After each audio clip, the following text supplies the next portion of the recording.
We're going to set the RICOH THETA X to interval shooting. The right hand of the screen is an enlargement of the LCD panel on the screen. In image modes, click on the little gear with the image on it. You can start the interval shooting by either the shutter button on the body of the camera, which is below the LCD screen, or using the official mobile app.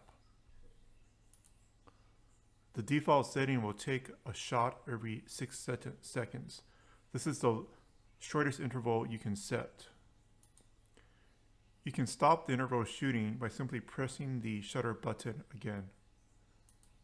The default settings will also have top-bottom correction enabled, which will automatically orient the picture, which is an automatic leveler. The position of the camera and the heading are stored in the metadata. If you want to adjust the interval, make it longer than the default 6 seconds, click on that gear icon again, and then select the number of either seconds or minutes. To illustrate the default behavior of the camera in interval shooting, we're going to change the orientation of the camera after the interval starts. So imagine you have the camera on a monopod above your head and you're walking under some bushes and the thing is tilted. So in this scenario, you're wondering, is the image going to be upside down or is the image going to be sideways? So you can set both the orientation correction as well as the default view to show of the 360 image. In this demonstration, we'll stop the interval by simply pressing the shutter button again. One way to check the images is simply to use the body of the camera. So this view is actually a mirror of the LCD screen. You can see that my hand and this mini tripod that I have, it's at different angles. I'll next connect the RICOH THETA X to a Windows computer with a USB cable. You can view the images in equirectangular mode directly from the camera. So I'm just clicking on it to view. You can see that the camera orientation has been automatically corrected. I'll next connect the RICOH THETA X to the Windows computer with Wi-Fi. I have Wi-Fi enabled. The THETA X is in access point mode, acting as a hotspot.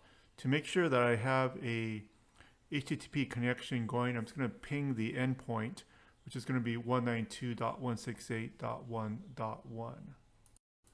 So in this setup, I have the THETA X working as a Wi-Fi hotspot. From the command line of WSL, I'm going to run a curl command using post, and we'll set the top-bottom correction to disapply. With the top-bottom correction set to disapply, we're now going to take the interval shooting again and do the same experiment where we're going to rotate the orientation of the camera, kind of simulating maybe your hiking trail, you're going under some trees. People sometimes use this setting for time lapse.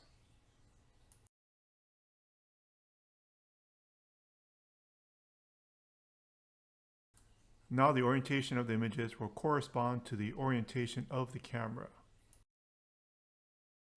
There is detailed information for the API on the website. No registration necessary. You can just simply go to the API documentation. In the left-hand column, I select the options, top-bottom correction. You can see the properties. I'm going to use the free tool, Insomnia. It's an open source API tester, similar to Postman. You can use this as an alternative to curl. It gives you easier management of the API requests. So you can pick any name. It's human readable. I'm going to pick top-bottom correction. The command I'm using is camera.setOptions. I'm going to use the parameters to specify the options. I'm only setting one option in this test. It's the top-bottom correction. I'm going to set the value of the top-bottom correction to disapply. This is a post command. It's not a get command. The endpoint is /OSC. Commands execute. The header is content type application JSON, and no authentication in AP mode. Make sure your computer is connected to the RICOH THETA X with Wi-Fi. Again, the THETA X is the hotspot. With the command set up, you can just use the button and save the command. The response is going to be pretty basic. It's just going to say that the command is done. You don't see the actual value. You have to use a get for that. But we can test out the camera and make sure that the settings were properly configured. To test the API changes out in the field, you can put an API testing tool onto your mobile phone. So I have an Android phone, so I'm on Google Play. There's a large number of these tools. I'm just going to pick one.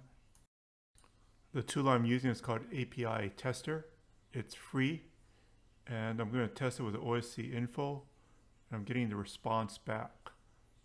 So it's looking good so far. Let's do a post command now. To build up the post command for the top bottom correction, we're going to use the API endpoint, the OSC commands execute, select raw on the tab, put the body of the JSON package into the post command here. The tool from the mobile phone works very nicely. Just press the play button and it'll send the command over. And then you have a list of the commands that you create, so you can bring it out into the field.